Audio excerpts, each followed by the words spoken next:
In a busy state prison, where the air is thick with tension and the walls echo with the sounds of clanging doors and shouted orders, life moves at a slow, suffocating pace. The inmates, dressed in drab uniforms, shuffle through their days under the watchful eyes of guards who hold all the power. Among these guards is one man whose reputation precedes him, Officer Darren Hayes. He's been working in corrections for over a decade, but instead of becoming more compassionate with time, he's grown colder, harsher, and quicker to snap. Darren isn't what you'd call a bad guy on the surface. He shows up to work every day, follows most of the rules, and does his job. But beneath that professional exterior lies someone who thrives on control. To him, prisoners aren't people. They're numbers, problems to be managed. And if managing them means bending the rules or raising his voice, so be it. Over the years, he's developed a reputation among the inmates as someone not to cross. They avoid eye contact when he walks by, hoping to stay invisible. Most of them have learned the hard way that even the smallest misstep can set him off. Lately, though, Darren has started feeling restless. Something about this particular facility feels different. Maybe it's the overcrowding, or maybe it's just the constant grind of the job, but he finds himself growing impatient faster than usual. His fuse is shorter, his temper sharper. When new inmates arrive, he zeroes in on them immediately, looking for any excuse to assert his authority. It's almost like he needs to remind everyone, including himself, that he's the one in charge here. Enter Ellen. Ellen arrived at the prison 2 weeks ago, her file marked as a low-level offender convicted of embezzlement. She's quiet, unassuming, and keeps mostly to herself. Unlike many of the other inmates, she doesn't complain or cause trouble. If anything, she seems out of place. Too calm, too composed for someone locked away behind bars. Her presence catches Darren's attention right away. There's something about her that rubs him the wrong way. Maybe it's the way she carries herself with a quiet dignity that makes her stand apart from the chaos around her. Or maybe it's the fact that she never flinches when he barks orders at her. Whatever it is, Darren decides early on that he doesn't like her. At first, his treatment of Ellen is subtle. During cell inspections, he points out minor infractions. Her blanket isn't folded neatly enough. Her toothbrush is facing the wrong direction, and scolds her in front of others. These little humiliations are designed to break her spirit, to make her feel small. But Ellen doesn't react the way he expects. Instead of cowering or lashing out, she simply nods and apologizes, her expression unreadable. This infuriates Darren even more. He wants her to crack, to show some weakness, but she won't give him the satisfaction. As the days pass, Darren's behavior escalates. He starts singling her out during mealtimes, accusing her of taking too long in line or sitting in the wrong spot. Once, he confiscated a book she was reading, claiming it violated some obscure regulation. Other inmates notice how he treats her and begin whispering about it. Some admire Ellen's ability to stay calm under pressure, while others worry that Darren's fixation on her could spell trouble for everyone. After all, guards like Darren don't usually stop until they've pushed someone too far. What none of them realize, not even Darren, is that Ellen isn't who she appears to be. Beneath her carefully constructed facade lies a secret. She's actually Warden Evelyn Carter, the head administrator of the entire prison system. Concerned about rising reports of abuse and misconduct within her facilities, Evelyn decided to take drastic action. Rather than relying solely on second-hand accounts or investigations led by outsiders, she chose to go undercover herself. Using her connections and influence, she created a fake identity complete with forged documents and a fabricated backstory. Now, posing as a low-level inmate, she's determined to gather first-hand evidence of the corruption plaguing her prisons. Evelyn knows the risks involved in her plan. If anyone discovers her true identity, the consequences could be catastrophic, not just for her but for the entire investigation. So she treads lightly, careful not to draw unnecessary attention to herself. Every insult, every threat from Darren is documented in meticulous detail. Hidden recording devices tucked inside everyday objects capture his words and actions, providing undeniable proof of his misconduct. Still, enduring his cruelty day after day takes its toll. Despite her resolve, there are moments when Evelyn wonders if she's made a terrible mistake. But then she reminds herself why she's doing this, for the countless women and men trapped in systems that fail them, for the ones who don't have a voice. That thought keeps her going, even when things get tough. For now, Darren remains blissfully unaware of the trap closing in around him. He continues to target Ellen, convinced that she's just another inmate trying to survive. Little does he know, his actions are sealing his fate. Each confrontation brings Evelyn closer to exposing the truth, and each recording adds another brick to the wall he'll eventually have to face. But patience is key. Rushing things could jeopardize everything she's worked so hard to achieve. For now, she'll keep playing the part, waiting for the perfect moment to strike. Ellen's days in the prison quickly became a test of endurance. Every morning, as the shrill sound of the wake-up alarm pierced through the cold air, she braced herself for another round of Darren's relentless scrutiny. He seemed to have made it his personal mission to make her life miserable. Whether it was during breakfast in the yard or during nightly inspections, he found ways to single her out.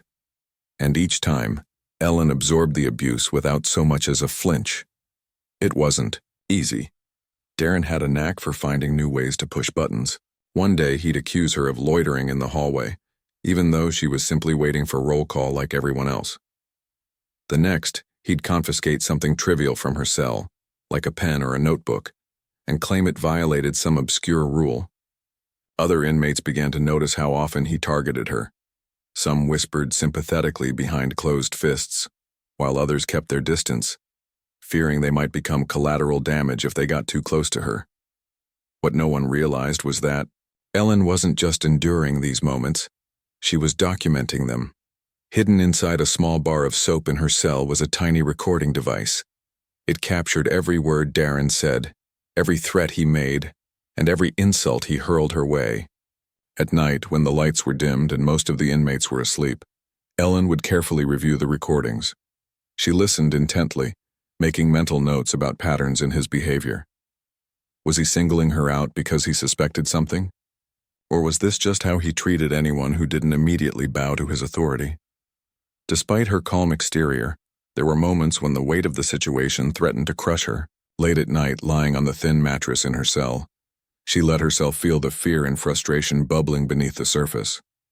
What if Darren figured out her secret? What if someone discovered the hidden recorder before she could gather enough evidence? These thoughts haunted her, but she pushed them aside. This wasn't just about her anymore. It was about all the people Darren had hurt and all those he might hurt in the future if he wasn't stopped. One particularly tense morning, Darren decided to escalate things. During a routine search of the cells, he claimed that Ellen had smuggled contraband into the facility. Of course, it was a lie. He hadn't found anything suspicious, but that didn't stop him from dragging her out of the cell in front of everyone. "You think you're smarter than us?" he sneered, his voice loud enough for nearby inmates to hear. "We know what you're up to." Ellen stood still, her hands clasped loosely in front of her. She knew better than to argue or defend herself. Instead, she met his gaze with an unreadable expression, refusing to give him the satisfaction of seeing her squirm. This only infuriated Darren further. Grabbing her arm, he yanked her toward the hallway, muttering under his breath about teaching her a lesson. As they walked, Ellen focused on staying calm. Her mind raced, calculating the best way to handle the situation without blowing her cover. When they reached a private room used for searches, Darren shut the door firmly behind them. For a moment, the silence between them was deafening. Then, without warning, he slammed his fist against the wall, causing Ellen to flinch involuntarily. "You think you can play games here?"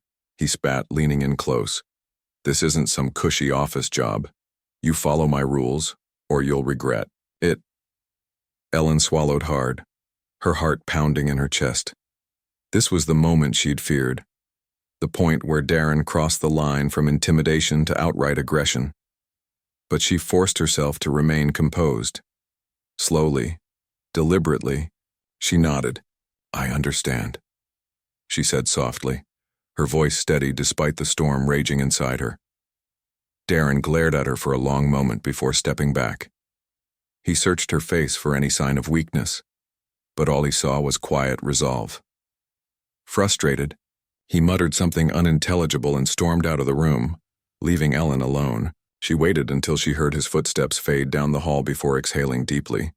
Her knees felt weak, and her hands trembled slightly, but she refused to let herself break down. Not here. Not now. Later that evening, Ellen reviewed the recording of the incident. Hearing Darren's voice again sent chills down her spine, but she reminded herself why she was doing this. Each cruel word, each threat, was another piece of evidence she could use to expose him. She replayed the audio several times, ensuring every detail was clear. Then, she tucked the device safely away, knowing it held the key to bringing Darren to justice. Word of the confrontation spread quickly among the inmates. By dinner time, whispers filled the cafeteria. Some praised Ellen for standing up to Darren, while others warned her to be careful. "He's not going to stop," one older woman said quietly as they stood in line for food. "Guys like him never do." Ellen nodded thoughtfully, offering a small smile to show her gratitude for the concern. She wanted to reassure the woman that everything would be okay, but she couldn't risk saying too much. Instead, she focused on blending in, keeping her head down and continuing her mission. As the days turned into weeks, Darren's behavior grew increasingly erratic. He seemed obsessed with proving that Ellen was hiding something, convinced that she was somehow mocking him. Yet, no matter how hard he tried, he couldn't find anything concrete to pin on her. Meanwhile, Ellen continued to document everything, building a case that would soon become impossible to ignore. Though the pressure mounted daily, Ellen drew strength from the knowledge that she wasn't alone in this fight. Somewhere beyond the prison walls, investigators were ready to act once she provided them with irrefutable proof. Until then, she would endure whatever came her way, knowing that justice, though slow, was worth the wait. The tension inside the prison was palpable, like a storm brewing on the horizon. For Ellen, every day felt like walking a tightrope. On one side, there was Darren, whose behavior had grown increasingly unpredictable and volatile. On the other, there were the inmates, some supportive, others wary, all watching her closely to see how she handled herself. Every move she made mattered, and every misstep could unravel everything. Things came to a head during an unannounced lockdown drill, a routine procedure meant to simulate emergencies, but often used as a show of power by the guards. The warden's office claimed these drills kept everyone prepared, but for many inmates they were just another way to assert control. As the loudspeaker crackled with instructions to return to cells immediately, chaos erupted in the common areas. Inmates scrambled to comply, while guards barked orders over the noise. Ellen was in the library when the announcement came through. She quickly gathered her things and joined the line of women heading back to their cells. But as she passed Darren, who was stationed near the entrance, he stepped into her path, blocking her way. His eyes narrowed as he looked her up and down, his lips curling into a sneer. "Hold it," he said, his voice cutting through the commotion. "I need to speak with you." Ellen froze, her stomach sinking. This wasn't part of the drill. Everyone around them slowed their pace, glancing nervously at the scene unfolding before them. "You didn't argue with Darren, not unless you wanted trouble." So Ellen stayed silent, waiting for him to explain himself. "You've been acting suspicious lately," Darren continued, his tone accusatory. "And now we're finding contraband hidden in places only certain people have access to." He leaned in closer, lowering his voice so only she could hear. "Funny how that works, isn't it?"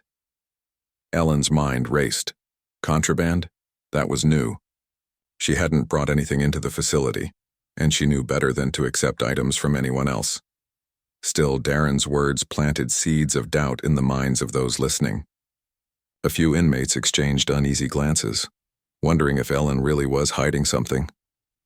"I don't know what you're talking about," Ellen replied calmly, meeting his gaze without flinching. Her voice was steady, betraying none of the anxiety bubbling beneath the surface. Darren smirked, clearly enjoying the spectacle he was creating. Don't play dumb with me, he snapped. You think I haven't noticed how you carry yourself like you're too good for this place? He gestured dramatically toward the hallway. Come with me. We're going to sort this out right now.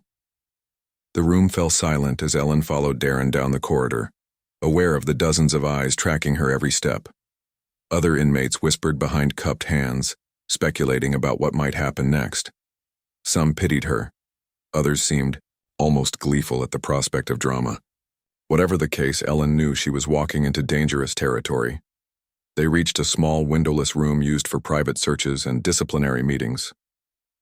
Darren shut the door firmly behind them, sealing them off from prying eyes and ears. The fluorescent light above flickered faintly, casting harsh shadows across the sterile walls. Ellen stood near the center of the room, her posture relaxed but alert. She refused to let fear dictate her actions, even though every instinct screamed at her to run. So, Darren began, pacing slowly in front of her. Let's cut the act, shall we? I know you're hiding something, and trust me, I'll find out what it is. Ellen crossed her arms loosely over her chest, maintaining eye contact. I'm not hiding anything, she said evenly. If you think I am, then prove it. Her defiance caught Darren off guard. He stopped pacing and stared at her, his jaw tightening. For a moment, neither of them spoke. Then, without warning, Darren slammed his hand against the wall, the sharp sound reverberating through the tiny space. Don't test me, he growled, stepping closer until he was inches away from her face. You think you're smarter than everyone here? Newsflash, you're nothing, just another number in this system. Ellen didn't flinch. Instead, she tilted her head slightly, studying him with a calm detachment that infuriated him further. If I'm nothing, she said softly, then why are you wasting so much time on me? Her words hit a nerve. Darren's face flushed red, and for a split second, Ellen thought he might lose control entirely. But instead of lashing out physically, he took a deep breath, forcing himself to regain composure.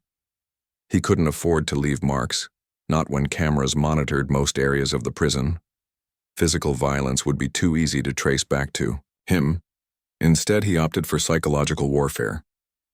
Fine, he said, his voice dripping with sarcasm. Play innocent all you want, but remember this. I'm the one holding the keys. You're stuck here with me, not the other way around. With that, he opened the door and motioned for her to leave. Ellen hesitated for a fraction of a second, then walked past him, careful not to make any sudden movements. Once outside, she exhaled deeply, realizing she'd been holding her breath the entire time. Back in her cell later that night, Ellen replayed the incident in her mind. She retrieved the hidden recording device from its hiding spot and listened to the audio of Darren's threats. Each word was clear, each accusation damning. This was exactly the kind of evidence she needed to build her case against him. But as satisfying as it was to document his misconduct, Ellen couldn't shake the unease settling in her chest. Darren was growing more desperate. And desperate, people were unpredictable. If he sensed she was on to him, he might retaliate in ways she couldn't anticipate. She needed allies, people she could trust to help keep her safe while she gathered the remaining pieces of the puzzle. Over the next few days, Ellen began subtly reaching out to select individuals within the inmate population. There was a middle-aged woman who worked in the kitchen, known for her sharp wit and keen observations. Another was a younger girl serving time for a nonviolent offense, whose quiet demeanor masked a fierce determination to survive. Neither knew Ellen's true identity, but both recognized the toll Darren's abuse was taking on everyone around them. Slowly, cautiously, Ellen built rapport with them, sharing bits of information and asking for their help in keeping an ear to the ground. Meanwhile, Darren's paranoia reached new heights. He started accusing random inmates of conspiring against him, searching cells at odd hours, and handing out punishments for the smallest infractions. The atmosphere in the prison grew tense, with everyone walking on eggshells to avoid drawing his ire. Yet despite his efforts to intimidate, Ellen remained undeterred. She continued documenting everything, knowing that each recorded interaction brought her closer to exposing the truth. By the end of the week, Ellen had amassed a substantial amount of evidence: audio files, notes, and even first-hand accounts from other inmates painted a damning picture of Darren's behavior. All that was left was to figure out how to get the information out of the prison without raising suspicion. It was a risky move, but one she knew she had to make soon. Time was running out, and Darren was spiraling further out of control with each passing day. As Ellen lay on her bunk that night, staring at the cracked ceiling tiles, she allowed herself a rare moment of reflection. She thought about the countless women and men trapped in systems that failed them, about the ones who didn't have a voice or a chance to fight back. And she reminded herself why she was doing this, not just for justice, but for hope. Hope that things could change, that accountability could prevail, and that no one else would have to endure what she had endured. Tomorrow, she decided, would be the day she took the next big step. Ellen knew she was playing a dangerous game. Every day, the stakes grew higher and the risks more apparent. Darren's erratic behavior showed no signs of slowing down. If anything, it was spiraling further out of control. The prison felt like a pressure cooker with tensions simmering just below the surface. And Ellen? She was right in the middle of it all, balancing on a knife's edge. Her plan to gather allies had started bearing fruit, though progress was slow and cautious. Among the inmates, there were those who noticed how unfairly Darren treated her, and others. Some admired her quiet strength while others sympathized because they'd been victims of his cruelty themselves. One such person was an older woman who worked in the kitchen. She wasn't outspoken or confrontational, but she had eyes everywhere and ears that missed nothing. Over shared moments during meals or brief exchanges in passing, Ellen began building trust with her. Another ally came in the form of a younger inmate, someone serving time for a minor offense. This girl was sharp, observant, and deeply frustrated by the injustice around her.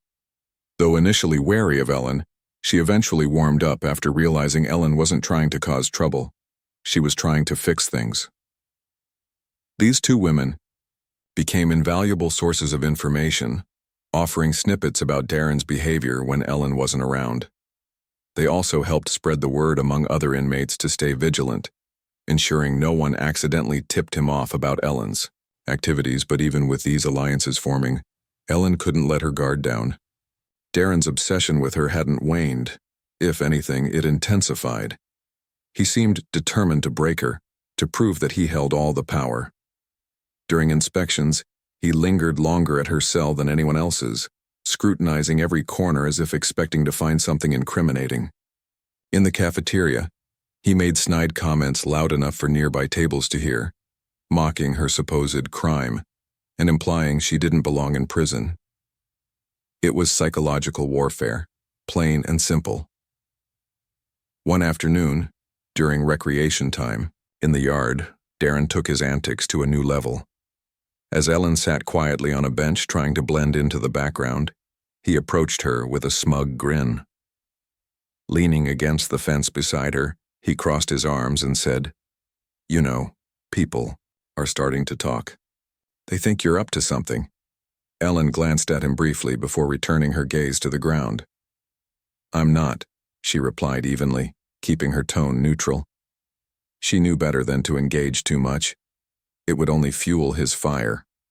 "Funny," Darren continued, ignoring her response. "Because I hear whispers, people saying you've got connections outside, that maybe you're not really who you say you are." For a split second, Ellen's heart skipped a beat. Did he suspect something? Or was this just another attempt to rattle her? Either way, she couldn't afford to react. Instead, she shrugged dismissively. "People will say anything when they're bored," she muttered, turning her face away from him. Darren chuckled darkly, clearly enjoying himself. "Well, whoever you are or aren't, you should know this: I don't trust you, and neither does anyone else." With that, he walked away, leaving Ellen sitting there, her mind racing. Had he planted seeds of doubt among the inmates? Would they start questioning her motives? She couldn't blame them if they did. Prison life bred suspicion, and trust was hard to come by. But losing their support now could jeopardize everything she'd worked so hard to achieve. That night, back in her cell, Ellen replayed the conversation in her head. She retrieved her hidden recording device and listened to the day's interactions, piecing together patterns in Darren's behavior. His words were calculated, designed to isolate her and make her appear untrustworthy. But what worried her most was the growing sense that he was closing in on her secret. If he suspected she was gathering evidence against him, he might retaliate in unpredictable ways. To protect herself, and to ensure the mission succeeded, Ellen realized she needed to act faster. She couldn't keep relying solely on her own devices. She needed help from someone on the inside who had access to more resources. Her thoughts turned to one of the guards, a younger man who always seemed uneasy whenever Darren acted aggressively toward inmates. Unlike many of the other staff members, this guard didn't join in on the intimidation tactics.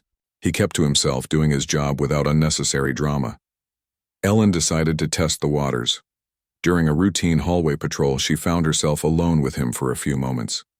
Keeping her voice low, she said, "I've noticed how you handle things differently from some of the others. You seem fair." The guard hesitated, glancing around to make sure no one was listening. "What do you want?" he asked cautiously, his tone guarded. "I'm not looking for trouble," Ellen assured him quickly. "But I've seen things here, things that shouldn't happen. I think you've seen them too." He shifted uncomfortably, avoiding eye contact. "Look, I don't want any part of whatever you're planning. Just stay out of my way." Ellen nodded, understanding his reluctance. "Fair enough," she said softly. "But if you ever change your mind, know that there are people willing to listen." Though he didn't respond, Ellen noticed the flicker of hesitation in his expression. Maybe he wouldn't help her directly, but planting the seed of doubt in his mind could pay off later. For now, she focused on strengthening her existing network of allies within the inmate population. As the days passed, Darren's behavior grew increasingly erratic. He started accusing random prisoners of conspiring against him, conducting surprise searches in the middle of the night, and handing out punishments for the smallest infractions. The atmosphere in the prison became suffocating, with everyone walking on eggshells to avoid drawing his attention. Yet despite his efforts to intimidate, Ellen remained resolute. She documented every incident, every threat, every act of abuse, knowing that each piece of evidence brought her closer to exposing the truth. One evening, as the prison settled into its usual nighttime quiet, Ellen sat on her bunk reviewing her notes. She had amassed a substantial amount of material: audio recordings, written observations, and first-hand accounts from other inmates. All that was left was to figure out how to get the information out of the facility without raising suspicion. It was a risky move, but one she knew she had to make soon. Time was running out, and Darren was spiraling further out of control with each passing day. As she lay down to sleep that night, Ellen allowed herself a rare moment of reflection. She thought about the countless women and men trapped in systems that failed them, about the ones who didn't have a voice or a chance to fight back.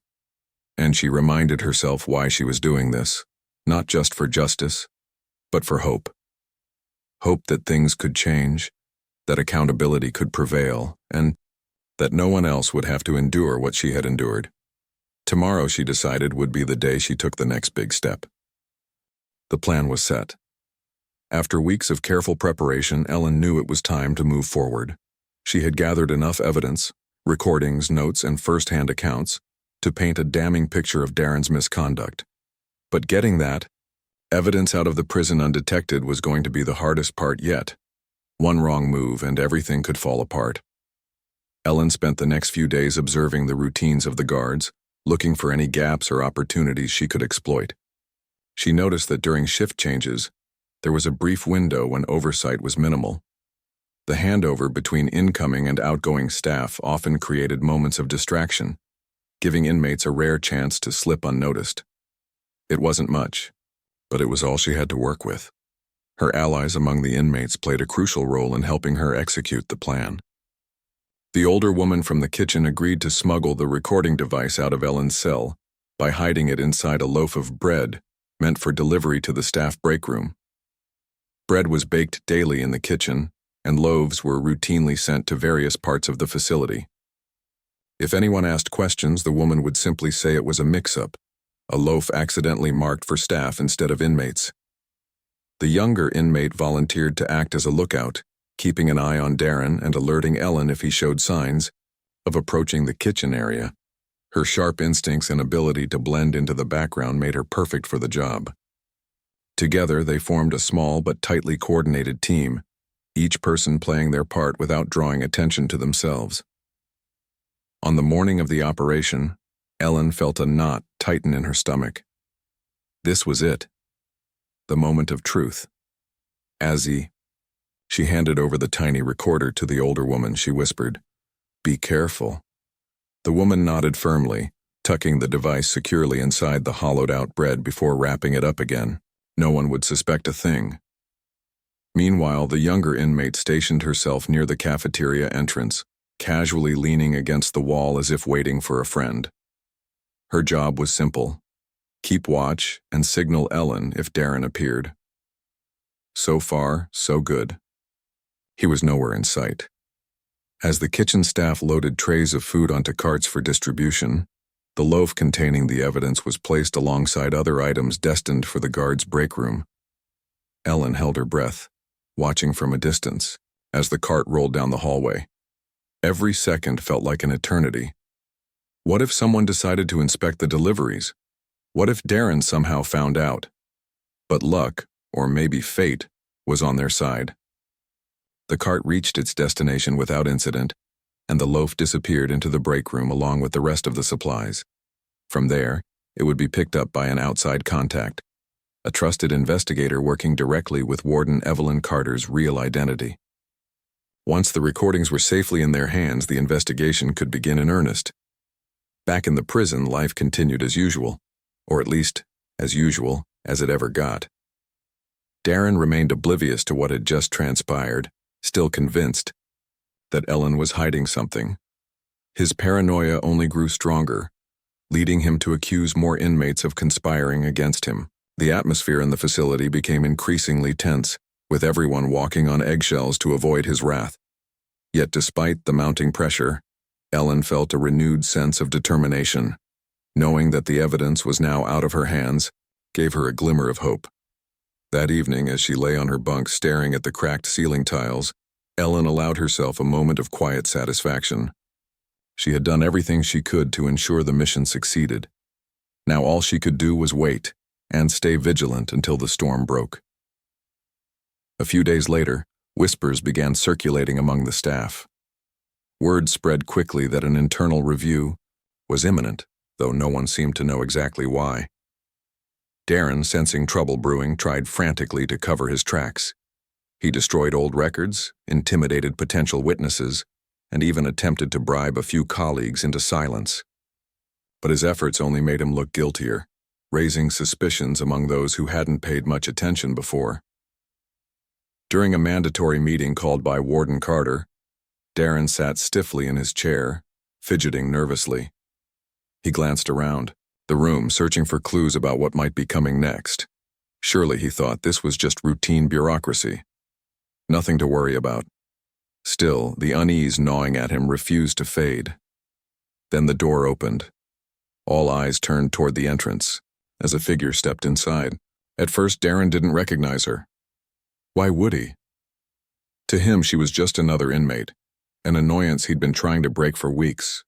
But as she removed her disguise, revealing herself to be none other than Warden Evelyn Carter, the blood drained from his face. For a long, agonizing moment, he froze, unable to process what was happening.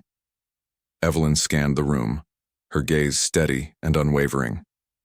When she finally spoke, her voice carried a weight that silenced every corner of the room. "Officer Hayes," she said, her tone calm but firm, "you are under arrest." The shock rippled through the room like a tidal wave. Inmates exchanged stunned looks, while the other guards shifted uncomfortably in their seats. Darren stammered, trying to defend himself, but Evelyn cut him off. "Your actions have been documented extensively," she continued. "You will answer for them, not just to me, but to the law." As two uniformed officers stepped forward to escort Darren out, the reality of the situation hit him like a freight train. The inmate he had tormented, humiliated, and abused was the very person he answered to. The irony wasn't lost on anyone in the room. Once Darren was gone, Evelyn addressed the remaining staff and inmates. "This is not the end," she said firmly. "It's the beginning of a new chapter. Corruption has no place in our facilities, and I will not tolerate it. Moving forward, we will implement reforms to ensure accountability and transparency. Justice will prevail." Her words resonated deeply, especially among the inmates. For so long they had felt powerless, trapped in a system that ignored their voices. But seeing Evelyn stand tall, unafraid to confront wrongdoing, gave them a spark of hope. Maybe things really could change. For Evelyn, the victory was bittersweet. The mission had taken its toll, emotionally, mentally, and physically, but it had also reaffirmed her belief in the power of perseverance. She had walked into the lion's den, faced unimaginable challenges, and emerged victorious. And though the road ahead would be long and difficult, she knew she had made a difference. As the meeting concluded and people filed out of the room, Evelyn took a deep breath. The battle wasn't over, but today, justice had won. The aftermath of Darren's arrest sent shockwaves through the prison. For the first time in years, there was a sense that something real had shifted. A crack in the wall of fear and silence that had once seemed impenetrable. The inmates whispered about it during meals in the yard, and even late at night when the lights were dimmed. "Did you see his face?" one woman asked her bunkmate, mimicking Darren's stunned expression as he realized who Ellen truly was. Laughter rippled through the cell block, a sound that hadn't been heard in ages. But it wasn't just laughter. There was also relief. Many of the prisoners had lived under Darren's shadow for so long that they'd forgotten what it felt like to breathe freely. Now with him gone, the air seemed lighter. Some dared to hope that maybe, just maybe, things could actually change. Others remained cautious, unwilling to let their guard down until they saw concrete proof that the system was being fixed. After all, Darren wasn't the only problem. He was just the most visible symptom of a much larger disease. Warden Evelyn. Carter wasted no time capitalizing on the momentum. The day after Darren's arrest, she called another meeting, not just with the staff but with representatives from the inmate population as well. It was unprecedented and everyone knew it. Never before had the warden invited prisoners to sit at the same table as guards and administrators. But Evelyn wasn't interested in business as usual. She wanted transparency, accountability, and dialogue. As the group gathered in the conference room, tension hung thick in the air. The inmates sat stiffly, unsure of what to expect. Would this be another empty gesture? Or would Evelyn follow through on her promises? For their part, the remaining guards looked uneasy, shifting in their seats and exchanging nervous glances. They weren't used to sharing space with inmates, let alone listening to them speak. Evelyn opened the meeting by addressing the elephant in the room. "I know trust has been broken," she said, her voice steady but warm. "And I can't promise that rebuilding it will be easy. But I'm here to tell you that things are going to change. We're going to start by listening to each other, to the truth and to the experiences of those who have suffered because of corruption." She then turned to the inmates, inviting them to share their stories. At first, no one spoke. Years of fear and mistrust don't disappear overnight. But slowly, hesitantly, one woman raised her hand. Her voice trembled as she recounted how a different officer had stolen money from her commissary account. Another described how medical requests were routinely ignored unless bribes were paid. A third talked about the humiliation of strip searches conducted without cause. Each story was met with nods of agreement from others in the room.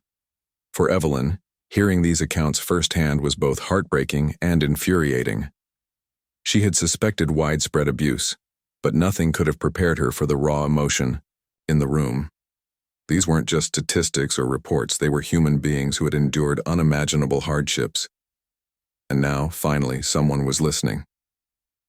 After the meeting, Evelyn immediately set to work implementing reforms. She introduced mandatory training sessions for all staff members, focusing not just on policy compliance but on empathy and ethics. Cameras were installed in areas previously unmonitored, ensuring greater transparency. Complaint boxes were placed throughout the facility, allowing inmates to report issues anonymously. Most importantly, an independent oversight committee was established to review allegations of misconduct and hold perpetrators accountable. The changes didn't happen overnight, and not everyone welcomed them. Some guards grumbled about the new rules, claiming they made their jobs harder. Others resisted outright, testing the limits to see if Evelyn would back down. But she stood firm, making it clear that anyone unwilling to adapt would face consequences. Several officers resigned rather than comply, while a few were dismissed outright for refusing to cooperate. Those who stayed quickly learned that the old ways were no longer tolerated. For the inmates, life began to improve in small but meaningful ways. Meals arrived on time more consistently. Medical care became more accessible. The oppressive atmosphere that had once dominated the facility started to lift, replaced by a fragile sense of hope. Of course, challenges remained. Old habits die hard, and some guards continued to push boundaries, albeit more subtly. But the difference was that now, when abuses occurred, there were channels to address them, and people willing to listen. Evelyn, returned to her role as warden officially, shedding the disguise that had allowed her to walk among the inmates unnoticed. Though she missed the camaraderie she'd built with some of them, she knew her work wasn't done. Her undercover mission had exposed the rot within the prison walls, but rooting it out completely would take time, effort, and unwavering commitment. One afternoon, as Evelyn walked through the yard during recreation time, she noticed a familiar face, the younger inmate who had acted as a lookout during the evidence smuggling operation. The girl spotted her too and approached cautiously, unsure of how to act now that Evelyn's true identity was known. "Thank you," the girl said softly, her eyes filled with gratitude. "For everything." Evelyn smiled warmly, placing a gentle hand on her shoulder. "You're the one who deserves thanks," she replied. "Without your courage and the courage of others like you, we wouldn't have gotten this far." The girl nodded, tears welling up in her eyes. Then, after a moment of shared understanding, she turned and rejoined her friends, leaving Evelyn standing alone in the sunlight, watching the scene unfold around her. The laughter, the conversations, the tentative smiles. Evelyn felt a surge of pride. This was why she had taken the risk, not for glory or recognition, but for moments like this. Moments where people realized they mattered. In the weeks that followed, Evelyn received letters and messages from across the country. Advocacy groups praised her bravery, calling her actions a turning point in the fight against systemic abuse in prisons. Journalists clamored for interviews, eager to learn more about the woman who had gone undercover to expose corruption, but Evelyn declined most of the attention, preferring to focus on the work ahead. Fame wasn't the goal, justice was. Still, she couldn't deny the impact her actions had made. Other facilities began adopting similar reforms, inspired by the changes at her prison. Conversations about accountability and transparency spread beyond state lines, sparking debates and discussions at every level of government. Evelyn knew the road to lasting reform would be long and difficult, but for the first time in years she felt optimistic. Change was possible. It just required people brave enough to demand it. As the sun set over the prison grounds one evening, Evelyn stood by her office window, gazing out at the sprawling complex below. The place still bore the scars of its past, but there were signs of healing too. New murals painted by inmates adorned the walls. Gardens planted by volunteers bloomed brightly in courtyards once barren and gray. Even the sounds drifting up from the yard carried a different tone, less anger, more laughter. Evelyn allowed herself a rare moment of quiet reflection. She thought about the risks she'd taken, the sacrifices she'd made, and the lives she'd touched along the way. It hadn't been easy. In fact, it had been one of the hardest things she'd ever done. But as she watched the world outside her window transform bit by bit, she knew it had been worth it. Justice wasn't perfect, and It certainly wasn't quick, but it was alive, breathing, growing. And that, Evelyn realized, was enough.